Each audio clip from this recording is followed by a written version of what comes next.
This episode is brought to you by Indeed. When your computer breaks, you don't wait for it to magically start working again. You fix the problem. So why wait to hire the people your company desperately needs? Use Indeed's sponsored jobs to hire top talent fast. And even better, you only pay for results. There's no need to wait. Speed up your hiring with a $75 sponsored job credit at Indeed.com/podcast. Terms and conditions apply. Hi, and welcome back to Realistic Sustainability. I'm Mike, and I'm here with, you'll never guess who, Super Nick. It's you. It's Super Nick. Why am I Super Nick? Why can't you be Super Nick? I've been asking myself that my whole life. I do not look good in spandex, though. I figured a whole room full of superheroes and Godzillas, you gotta be Super Nick. There's surprisingly not that many superheroes in this room. There's one superhero. There's literally only Captain America. Really? Yeah. But a lot of them? Not so much anymore. All right, then. Well, then scratch all of that. Then you're not Super Nick. You're Godzilla Nick. Okay, so yes, I prefer Godzilla Nick or Nickzilla to make it short. But maybe not. So, fun fact, everybody. The word Godzilla is a combination of two different symbols, one meaning Goji, which is gorilla, and the other one, Zilla, meaning whale, or Gojira, which would be the Japanese pronunciation of it. So, if I was Nickzilla, I'd be Nick Whale. And while I am really large, I don't know if I'm ready to take that mantle yet. I think I just learned more in that minute than I have all month. You're welcome. Wow. Anyways, how are you doing? I have a headache from Albuquerque, New Mexico. I am okay. I'm doing paperwork, Mike. I mean, it is what it is. It's tax time. It is tax time, and now you own a business. It's so exciting. Yeah, no one ever tells you that when you start to build and own a business, all those exciting factors that you're just vibrating over. That's not what the whole job is. Well, no, the problem, and we just discussed this, I didn't take the greatest records, or didn't keep the greatest records throughout 2021. So now I'm here kind of picking up pieces and putting things together and figuring out when my math was right, when my math was wrong, why my math was wrong, and how to make sure it doesn't happen again. So it's a lot of bits and pieces, but I'll get through it. Well, understandable. So having that business is a ton of work. And watch this, I have a transition. You have a ton of work doing that. At some point, you'll need a vacation. I will need a vacation. You're right. I've been thinking about vacations all week long. You don't even know. I've been looking at properties I'll never be able to afford in places I have no business living. Well, and Jamie just yesterday was saying, did you know that you can get a cruise and through Alaska for like $60 a day? Yeah. And I said, well, it's cold. No, it's during August, so she's right. It's so cold. She's talking trips. She's got camping things going on. So it's a great segue into what we're talking about this week. Something that you've been trying to strong arm me into that finally has showed up on our calendar. We're going to talk about sustainability and vacations. Oh, that is awesome. I'm excited. Because I think the first thing that when you were thinking vacations, you were thinking large boats. Okay, well, no, when I was thinking sustainability, I was thinking about non-essential floating cities that we call cruise ships. Yes. That's what I was thinking of. Yeah, you can call them large boats, but that's a whole nother. We could do a whole episode on big boats. I mean, there is a whole gambit of ways I could complain about them. But right now, I'm referring to cruises. Well, you know what's amazing is I started digging into this concept, and I'm thinking, okay, so what is a vacation? What is a vacation really? And in the eyes of sustainability, a vacation is relaxation. Separation from the stresses of life and relaxation. That doesn't necessarily mean, because if you're a person like me, vacations are stressful. If you're on planes and boats and traveling and living as if you don't have a home, however you're having your vacation. I know I'm not allowed to say that. Jamie gets mad when I say camping is spending a ton of money to pretend like we're homeless. It's okay. I'll say it. I say it all the time, actually. But really what it should be is relaxation, calming, getting back to being a human, being a person. Vacation has turned into, where do I go? What do I see? How do I get there? And that is where I think some of the disconnect happens between vacation and sustainability, because honestly, a vacation can be anything that makes you feel better, anything that makes you relax for a little bit and gets you away from your daily grind, Hmm. away from our process to more of a person. See, I think that there's a couple ways to look at it. I think that in an ideal world, the purpose of vacation would be to allow you to get back in touch with who you actually are as a person. Because when you get caught in the day-to-day stresses of, your job, you're dragging terrible responsibilities, priorities, stresses, even things you love, like your kids and running them here and there, and all these little things just eat away at your soul because you have to do them because they're a priority. Regardless of the reason you saddled yourself with that priority, some things you just have to do. And they have to be done whether you like them or not. That wears on you. So in an ideal world, you go on vacation, you separate yourself from all that stress, and you're able to kind of get back in touch with who you are.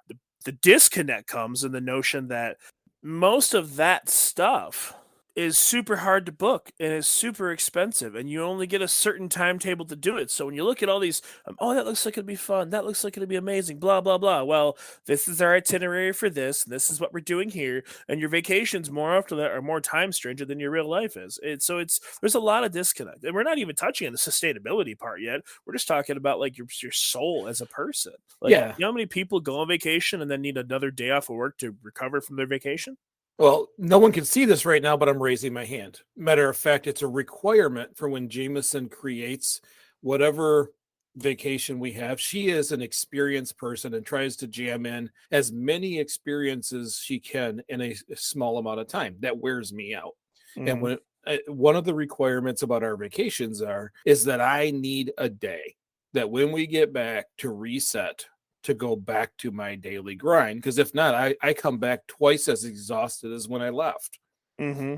I am one of those people. I am that person that needs that moment, that reset. And then let's be honest, other than the experiences that I find are cool, the true relaxation happens in that one day. It doesn't matter if we're camping. Matter of fact, you've camped with me several times. Here's how you know that I have fully unwound and relaxed. I do not have a thing to think about, not business, not work, not any of these things, because I immediately go to sleep. And there has been camping trips where I've slept full days. There is something to be said about that. You slept a lot at the We last do. trip we went on, and I was really surprised. But to be honest, I'm not overly that different. I didn't sleep as much on the trip with you, but the trip we took with some of our friends to Mackinac earlier in that summer, every day it was the same thing. We got up. It was super cold in the morning, went to the restroom, got some coffee, got around. And right about eating lunchtime, we'd go to bed. We'd fall asleep at like noon, 1 o'clock, and get up at like 5 every day. I took a 4-hour nap. I don't take naps. Neither do I. And it was just, I was so calm. I do want to add this after making our homeless living joke thing. I've never been a very big fan of camping. And to some degree, I'm still not. I'm a huge fan of spending time with my family and friends. And that is the best part for me that I get out of camping is just sitting around BSing with everyone, you're making memories and having a good time. But because I'm so relaxed, I do the same thing. I sleep way more than I would, really realize until then. Yeah, to me that's the relaxation part. And we no longer sleep in tents because of me.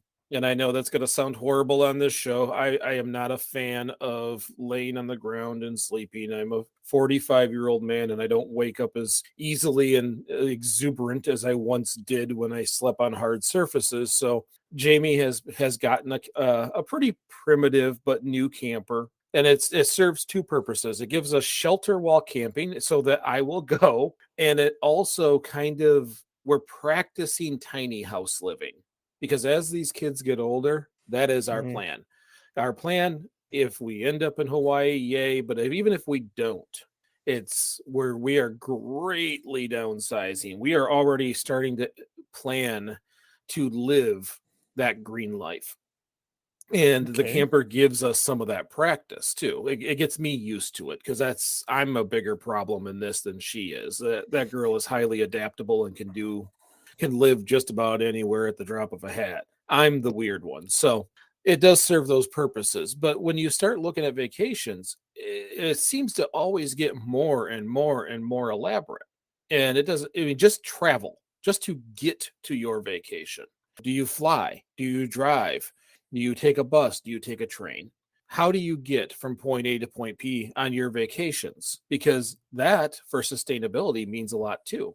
The fact that I have to hook my truck to that camper and run it through the mountains to Virginia has a carbon footprint that is quite large. Now we go there because there's family. So it's not that we're just going there because that's a place.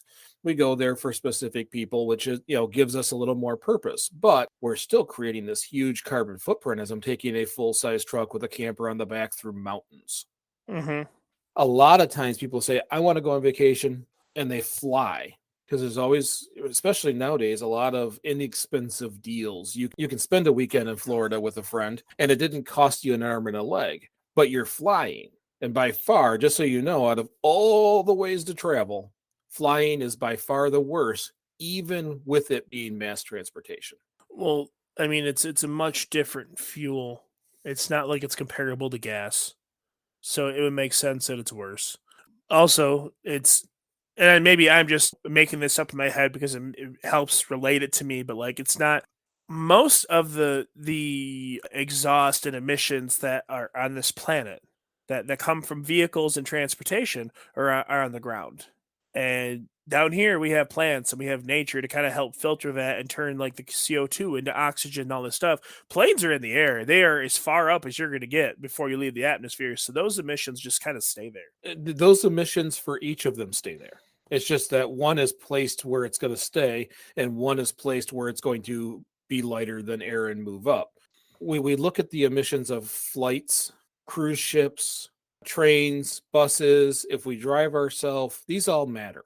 Flight, no matter how we look at it, for fuel reasons, travel reasons, are the worst.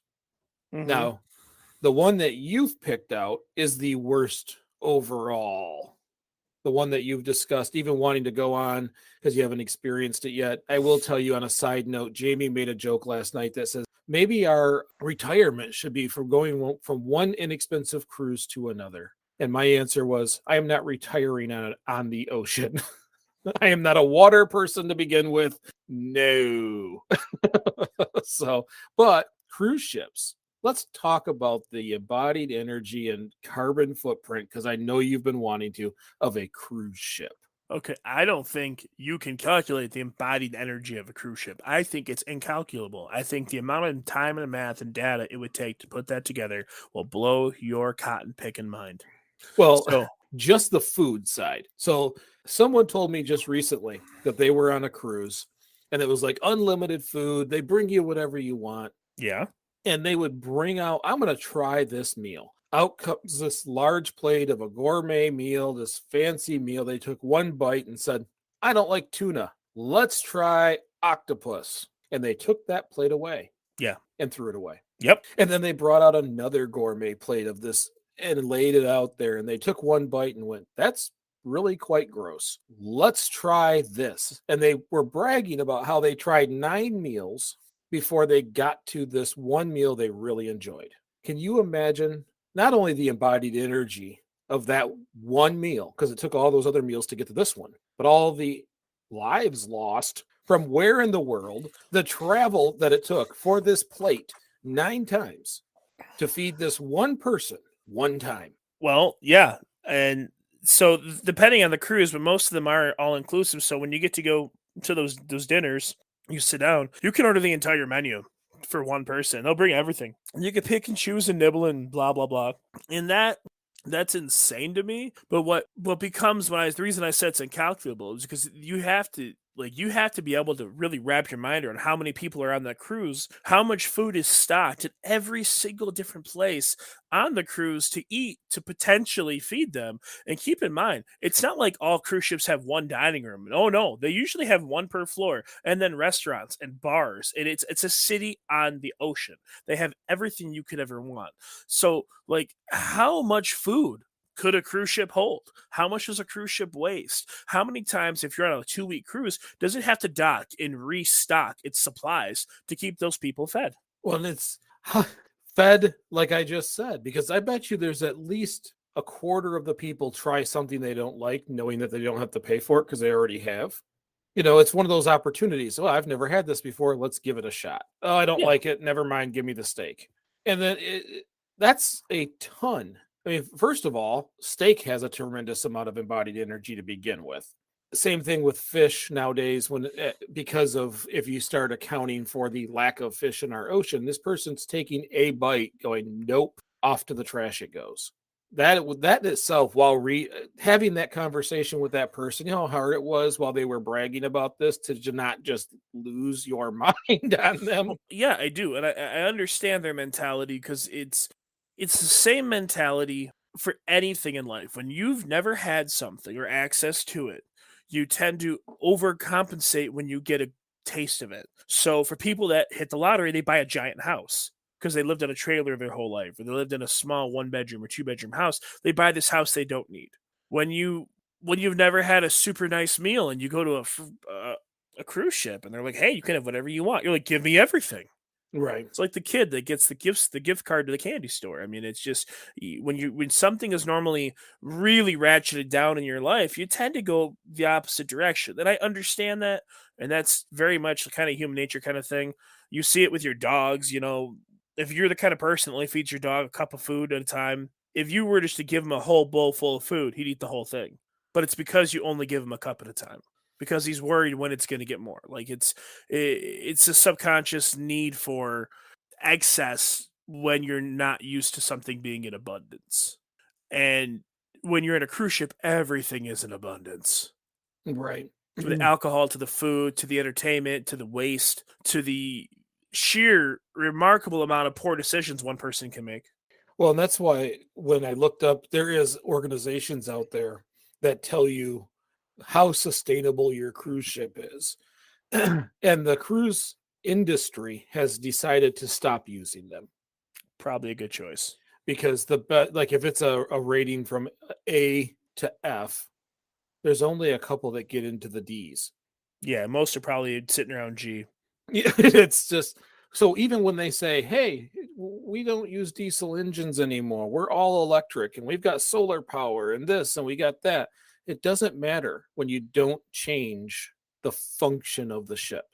When you don't change those overabundances of things with huge embodied energy footprints, like steaks and dinners and the food that they're bringing in on there, and not to count the liquor. I've been trying to decide what's worse in terms of carbon footprint for the environment, beef or farmed fish. I've been really trying to figure that out. I say that because cattle ranching it's bad for emissions, but one cow feeds a lot of people or can feed a lot of people versus I mean you've seen that documentary about the fish and Scotland and stuff like that. So I've been trying to figure out if there is a better or worse than scenario, or if it's pick your poison. You don't get to choose not to pick one. You have to pick one if you're going to eat dinner. I mean, you can choose to be a vegetarian, and that has its merits. But with the cruise ships, with everything in abundance, here's a great example. Mike, have you ever been on a cruise? I have not. I'm not surprised you hate water. If let's say, and I'm guessing because I don't know how many people they hold. I don't have a clue. I'm going to say 1,000 people. Does that sound like it's reasonable? I mean, it's probably several hundred. I would say maybe 300 or 400. You think three? I think. Let me do a quick Google search, sir, because that's what editing's for. That's fine. Now I do know that there's like super ships, and then there are standard size ships. So there could be two different styles and how many that can fit in there. Oh, for sure. And there's a difference between the ships. Like there's the huge ones that are in the ocean, and then the average cruise ship carries about 3,000 people. Oh, never mind. I was very far off. All right. Well, that's painful. Now think about that meal situation now when you have 3,000 people. Well, yeah, if you just average that out about 3 meals a day, which is outlandish and outdated, but that's what we're going to go with because that's what people still associate with life. 3,000 passengers, 3 meals a day. That's 9,000 meals. If the cruise is 7 days long, that's what's that? What's 9 times 7, Mike? It's 63. 63,000. 63,000. 63,000 meals if no one takes a second one. Yeah, not including their snacks in between, not including being hungover, getting like getting something else, not including midnight munchies and all. And okay, so then what does a meal mean? Okay, so like if you say meal, are we talking like a number one at McDonald's? Are we talking about a steak dinner at Lucky's? Or are we Well, on talking the cruise ship, you're talking usually a meal. Like they're going and getting a steak, they're going and getting a baked chicken, they're going and getting something that is larger. Now, breakfast, which has always been a subpar meal, is a much easier one because it usually has to do with eggs, but I guarantee they load it with sausage and bacon and the rest of the meats. I bet you that quite often it comes with a steak.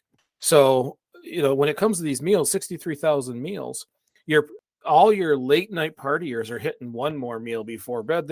Their quote Mhm. unquote fourth meal. You're probably closer to between 75 and 80,000 meals. Absolutely. And you got to figure that's a starch, it's a protein, veg, rolls.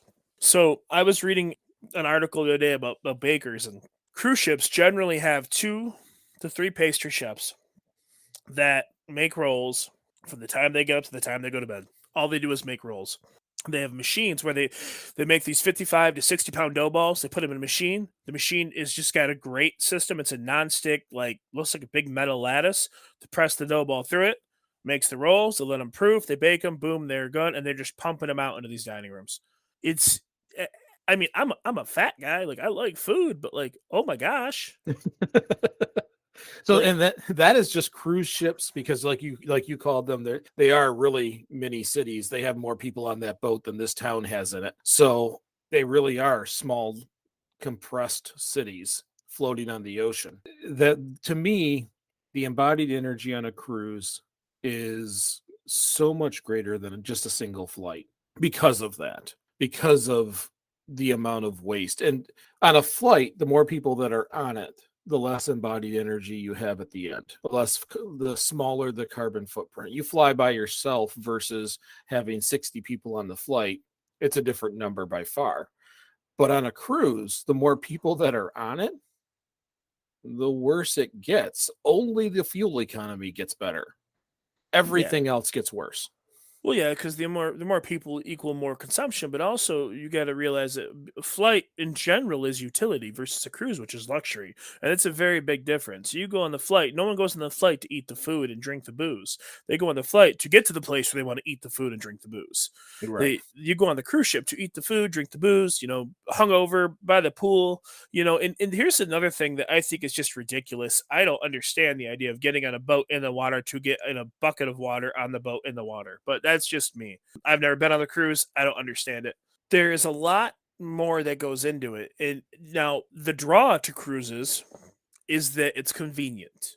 When you look at, you kind of touched on this earlier about going look vacations and stuff, and figuring out like your arrangements. You don't have to with a cruise. All you have to do is find a way to get to the airport from where you live, and then you go to the airport. Usually they'll have a shuttle or like a taxi that takes you to where your cruise departs, and then everything else you need is there. If you choose to get off when the cruise docks, if it's a long one, and see the sights at wherever you're at for that day, then you choose to do that. But otherwise, if people are going to go on vacation, they have to plan, what they're going to do every day, where they're going to eat, how they're going to eat, where they're going to stay, what they're going to do. There's a lot of planning that kind of gets overwhelming for people. So a cruise is just easier. You pay all your money on one spot, everything's there. Well, and that you just brought up a pretty funny point that I somehow missed in this conversation. For the vast majority of people who get on a cruise ship, they have to fly to the place where they get on the cruise ship. Indeed, they do. So we can take the single worst transportation to the second worst transportation, sustainability wise. Yep.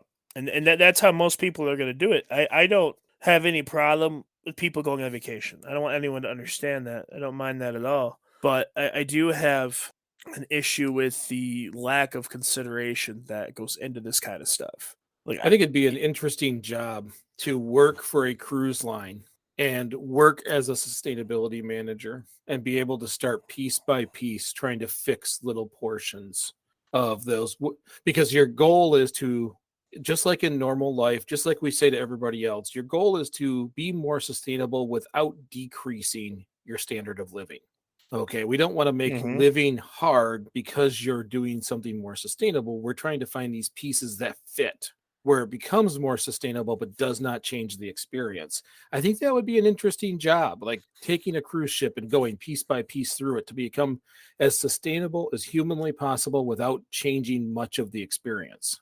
I do too, and I think what you would find, and I'm just guessing here, but I think to do that you have to lower the amount of people you would take on the cruise. And I think you would have to convert part of the ship to growing its own food, and it wouldn't be something you could just do at the drop of a hat, unless you're talking about changing the way cruises are and keeping them exactly the same, but just trying to make them more efficient and completely more sustainable. Then I'm sure that there's got to be ways to do it. There's got to be ways to make things more recyclable, more reusable, less wasteful, maybe limit the amount of things people have.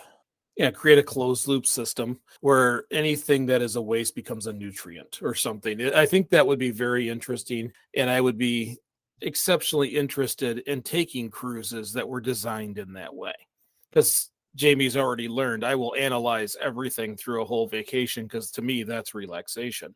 So travel is either flight and ship, occasionally trains. I had a friend of mine come from Florida back up to Michigan on a train instead of Mm-hmm. taking a flight.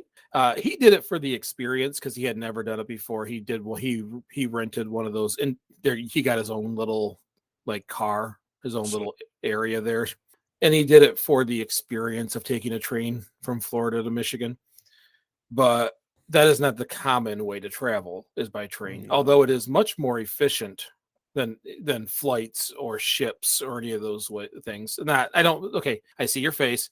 Efficient doesn't always mean time, because Well, it will take a lot more time, but you it do will see be. my face, but you say efficient. My brain went enjoyable. I've never been on a plane, but I love taking train rides. I like the slow, steady chugga chugga through the countryside, seeing all the different sights. I like trains. I know that you don't, and you live in like the train capital of Michigan, but I do. I think they're cool. Well, you like trains, and as you have said before, anything that you can jump on and it doesn't do a whole bunch of moving, you're loving. I am a huge fan of human innovation and human industry. I am.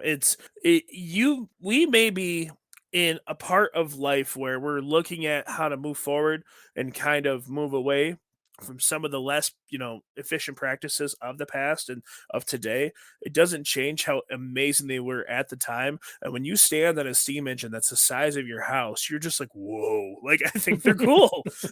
I do. The first time I was on a battleship, I don't remember what it was, the Wisconsin or something. It was docked at Navy Pier in Chicago. First time I stood at the base of one of those massive cannons, I was like, I would fit inside this thing. I don't get that feeling often. I think it's awesome. Well, I'm going to go to some of the stats that I had pulled out, because you and I have just kind of jumped into this topic and and no pun intended, off the rails.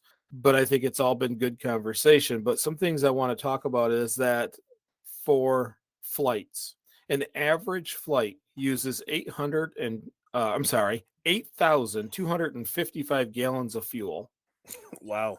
and there's 87,000 flights per day on average.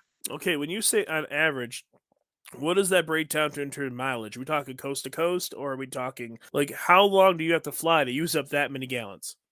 That's taking the average from the long flights and the short flights. That's it. International flights, over the ocean flights, versus I'm going from Detroit to Cleveland. Yeah, I, those I, little I, puddle I hops. understand that. I know how to get an average, Michael. I understand the meaning of the word mean, but what I'm asking is what does the number break down to? I have no idea. No idea. Okay, well, that's fine.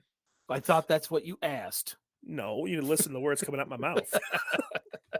So, out of all of those, I expected a lot of gallons of fuel to run a turbine. What I didn't expect is that we, on average, in this world, have about 87,000 flights a day. To me, that's a lot. That is a lot of flights. And I get it. Some places go back and forth all day long. But that's a lot of flights. You think that, but like, okay, so on average, how many people are going to be on a plane at a time? Was it 60 to 80? Okay, so even if we round that up to 100, you said 87,000 times 100 is only what, 8.5 million, almost 9 million people A day. a day. There's 7 billion people on the planet, Mike. I understand. There's still a tremendous amount of people trying to get further than they could drive. No, I agree with that. My point is though is that the number doesn't surprise me because I actually expected it to be higher. Oh, I guess at one point it probably was too, because these are COVID numbers, and I know flights have been Oh, greatly COVID reduced. numbers? Yep. Like pre-COVID or during COVID? During COVID. That's the most Oh. recent report of flights per day. Oh, we got to look at the report before COVID. I'm afraid to now. Yeah. So when you're traveling, we know that transportation mode airplane is the worst. The second worst is your car. By putting us in our own private transportation, we're creating a large footprint, because I'm only putting the 5 people in my family in my truck, hooking the camper on, And and driving getting 900 miles. 8 miles to the gallon all the way to Virginia, where if we had a place to stay there and we took a bus, it'd be greatly lower the amount of embodied energy and carbon footprint. Mm-hmm. Mass transit is always best. What I didn't know is that trains, and I guess I do understand it because so many more people fit on a train than a bus, but trains are considered one of the most efficient ways to travel in sustainability. And I assume that is primarily because so many people can fit on it. Mass transportation option.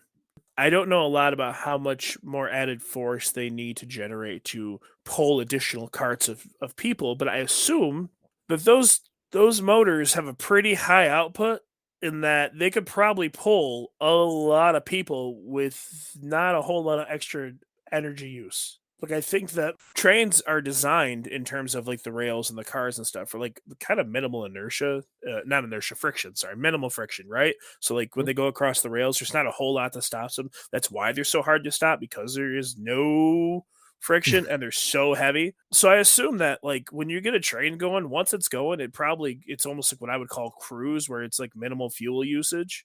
Mm-hmm.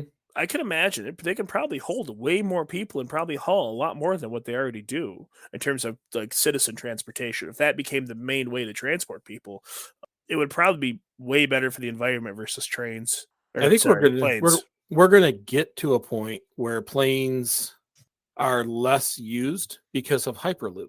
Hyperloop can Can you get you please from explain point that A. to me? Yes. When you go to the bank and you put that little thing inside the air suction and it disappears and goes inside, Mm-hmm. your check just took a Hyperloop trick. Yep. So what it does is you have this long tube with a train car inside, and what it does is it decreases the pressure in front of it, increases the pressure behind it, and gives an electrical charge to the track, to the train itself.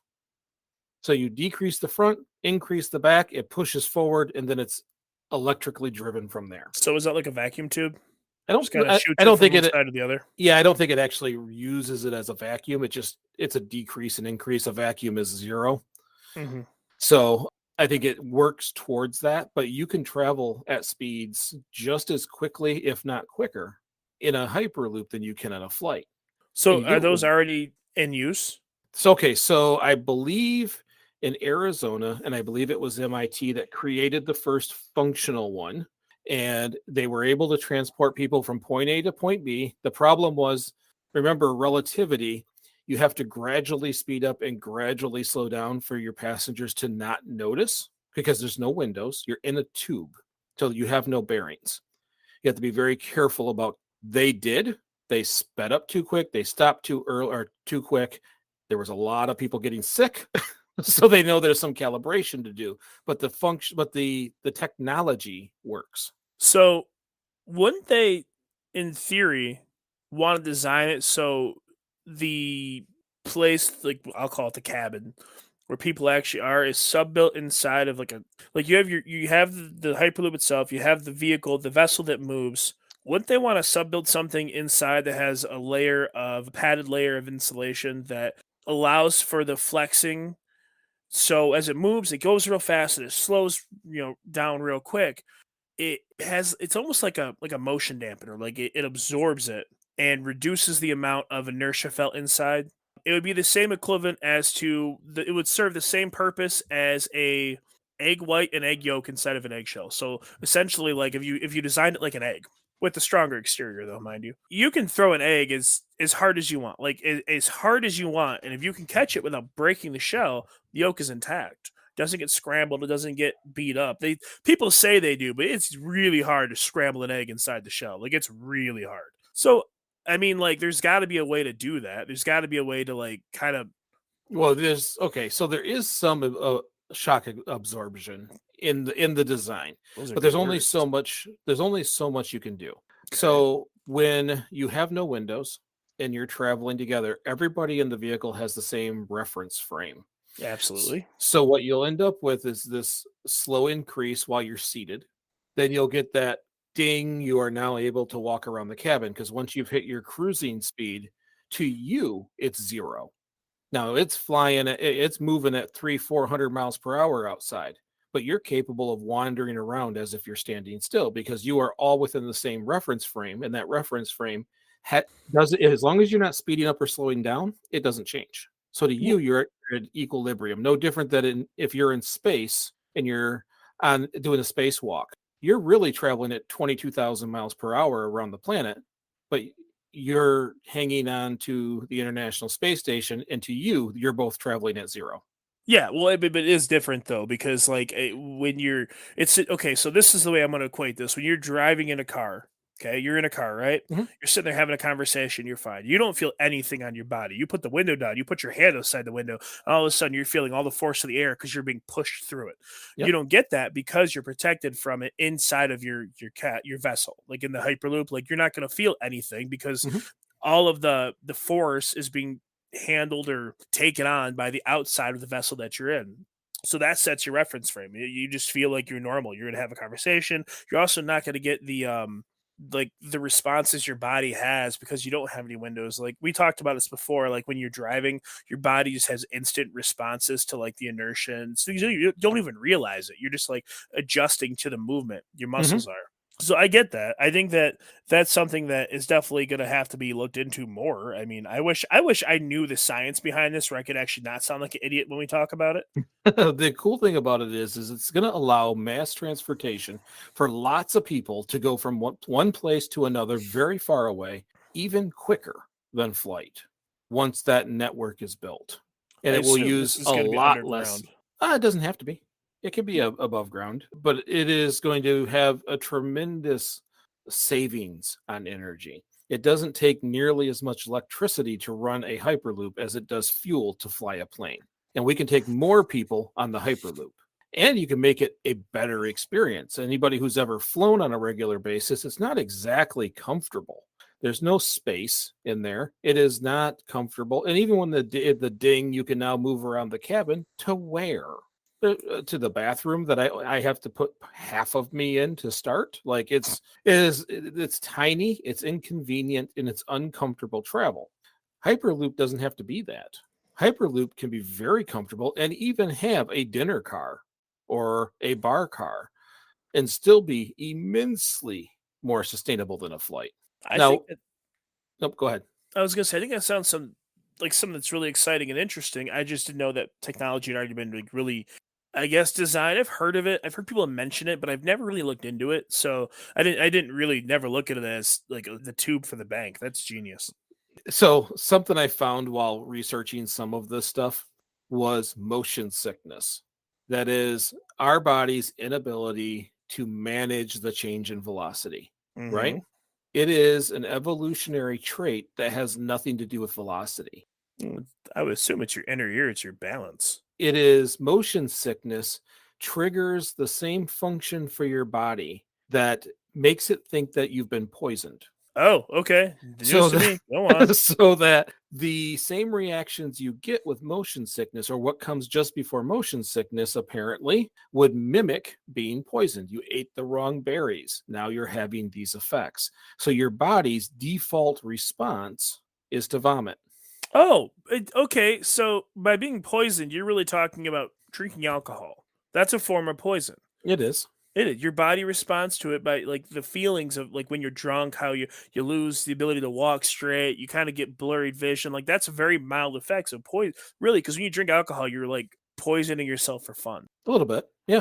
But I found it very interesting that our body uses the same processes for the inability to understand the velocity changes. So those sharp movements back and forth, the as we're in a vehicle, like I don't generally get too motion sick unless I'm with my brother-in-law. If Clay is driving in Virginia, I should probably bring a bag.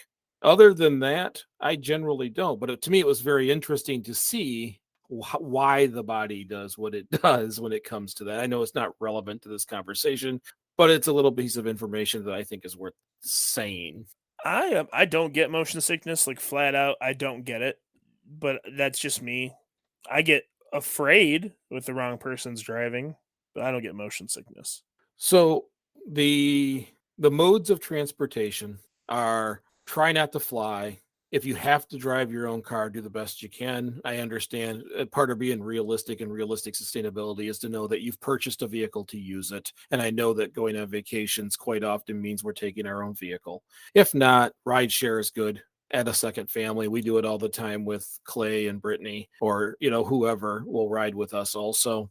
That does help a little bit, but buses and trains are still by far the most efficient for sustainability reasons right now, but we will see more coming like Hyperloop. The other part I want to say real quick was when I was talking about that agency that rates the cruise ships, that the cruise line will no longer participate within their rating systems. What they rated was quite simple. Sewage treatment, which we didn't discuss as a massive problem on those ships, air pollution and air pollution reduction, water quality. Remember, you're in the ocean, but you're in the ocean in salt water. So the amount of fresh water you have to take with you, refill and add and waste while you're on there. Their general transparency on how they operate, fuel and criminal violations. That's what they were rating when these companies said, okay, never mind, we quit. Some of them did not want to respond to the sewage treatment side. Some of them did not want transparency for the water compliance. That's because I would assume that they're treated. Well, they probably don't treat their water. They probably dump it into the ocean. I think it's supposed to be treated before they do that. But I don't think they all do, because we've had multiple reportings in the news within the last 5 years of just dumping. I actually think that treating it. Okay, so here's an ignorant statement. I wonder if treating it, depending on what we're talking about here, might not be worse for the water before you put it into the. I mean, if you're talking like just like waste, like human feces and that kind of stuff going to the ocean, like there are tons of critters that will just eat it. Just disgusting and gross, but they will. Right. As for treating it, I don't know how those chemicals that we're talking like they treat it here like at a water treatment plant with the chlorination and stuff. I don't know how that affects any of that stuff. I really have no idea. I'm completely ignorant to it. So if anyone that hears this has a background in like water treatment and sanitation and that kind of stuff, I would really like to hear some information on that. But I'm not surprised that they don't want to provide that information. I'm sure that those ships are one of those things where they have a blanket policy for their laws and the regulations, and they scrape by, and then it's a lot worse than people realize. Well, okay, so I told you most of them failed miserably. So out Yeah. of the 18 companies, 16 of them were flat Fs, Wow. which means 2 of them were not. And both of those 2 were owned by the same company.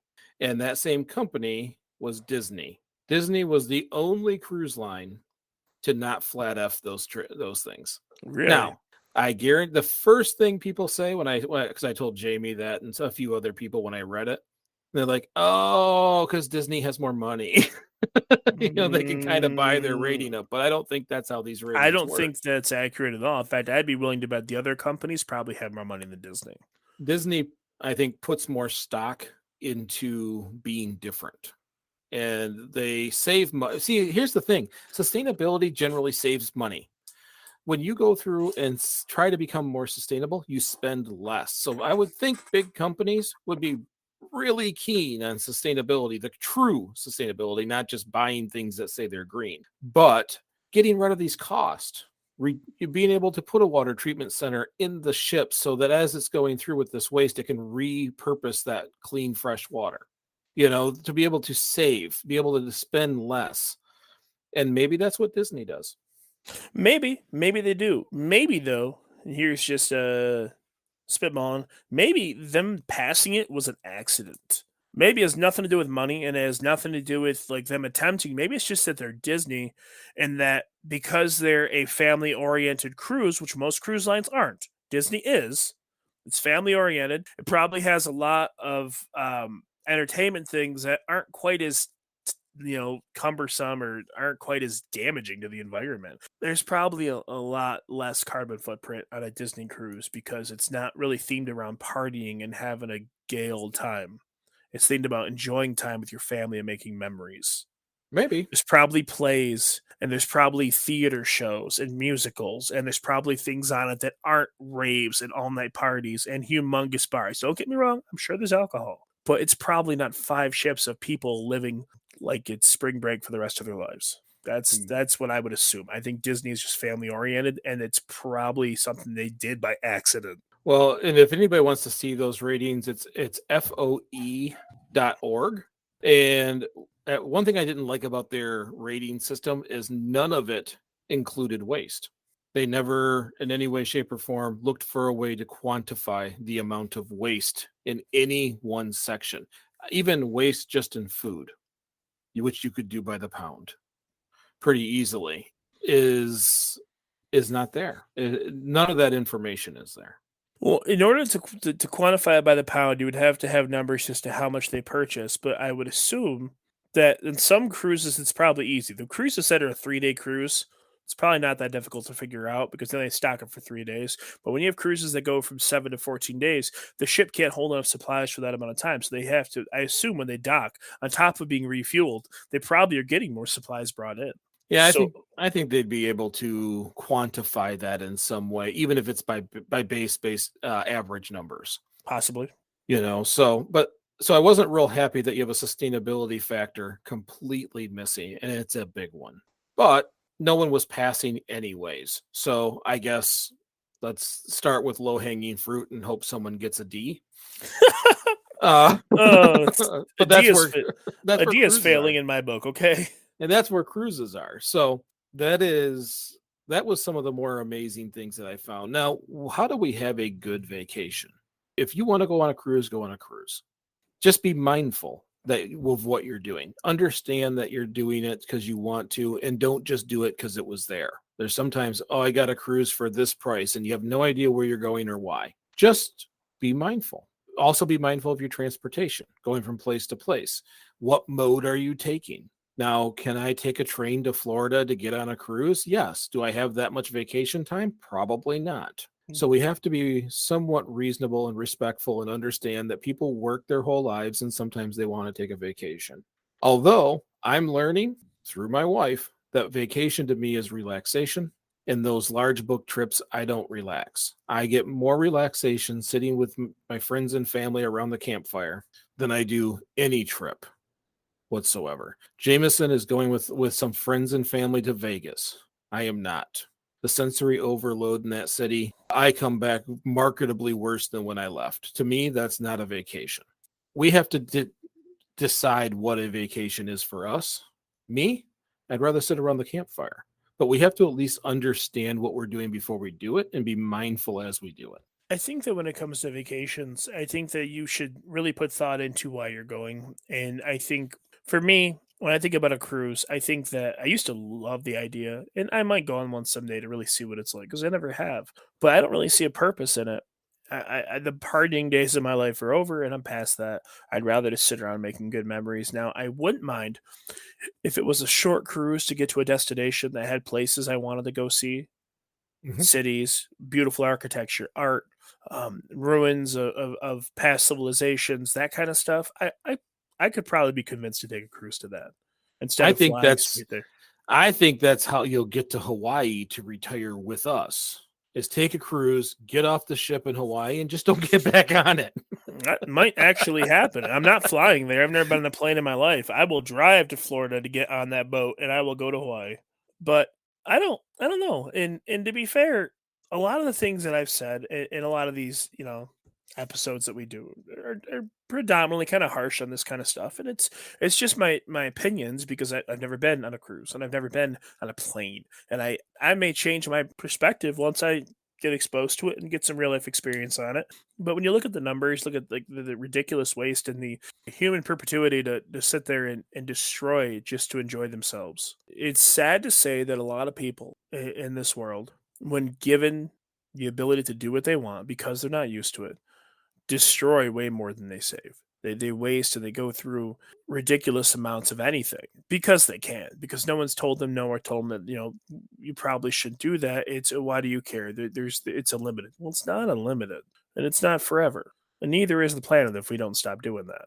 Well, and I think that sometimes, and I can be proven wrong, but a great deal of people who overconsume in these types of situations or take these trips more often do it for what other people think about the trip they've taken than them enjoying the trip they've taken. The Instagram life sometimes leads people to do things more grandiose than what they ever would have. Yeah, I call it a life full of talking points. And I think that makes it a little bit worse because not only are you doing it for others and not yourself, but you're stepping on all the flowers to get there. So I'm glad we had this conversation. I'm glad you've pushed to talk about vacations, because what went from a long script of numbers that I had here actually turned into just a good conversation. And I'm glad we were able to have it. Well, have you ever? Well, I am too. Have you ever heard that song called "Big Yellow Taxi"? I have not.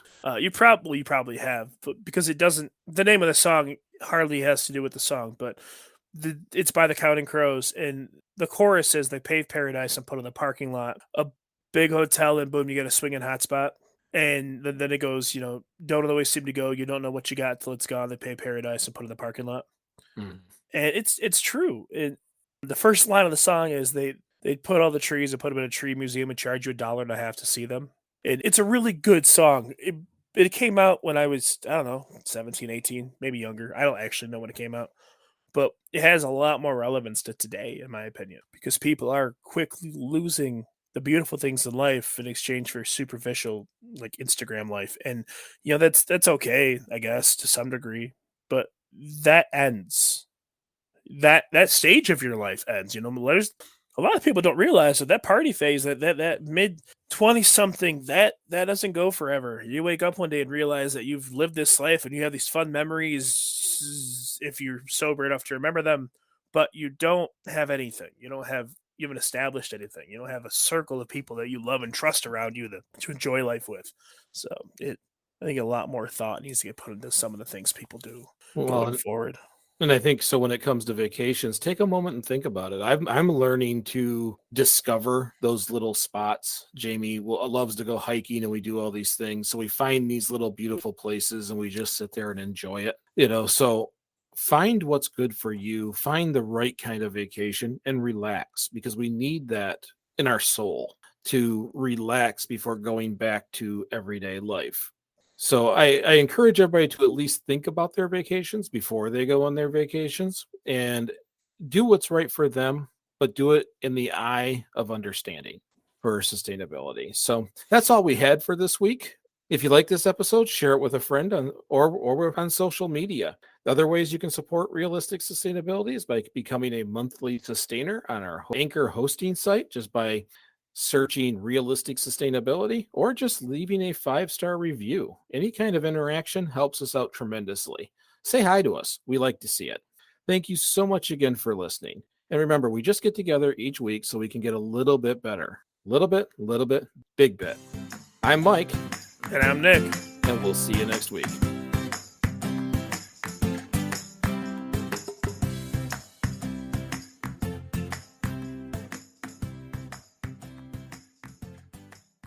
What's going on, everybody? My name is Rob, and I'm the host of The Curated Culture, a weekly podcast dedicated to dissecting the latest and greatest news from around the world of tech and pop culture. Now, we all know the internet can be a busy, noisy place, so let us calm that noise for you. Join us as we discuss the latest and greatest topics from the people and sources that matter most. Check us out every Thursday as we jump into fresh, original content, new interviews, and a host of other subjects that we know you'll find interesting. So jump in to whatever your favorite podcast app is and search The Curated Culture. Make sure you subscribe to the show so you don't miss an episode. And in the meantime, we'll catch y'all on the air.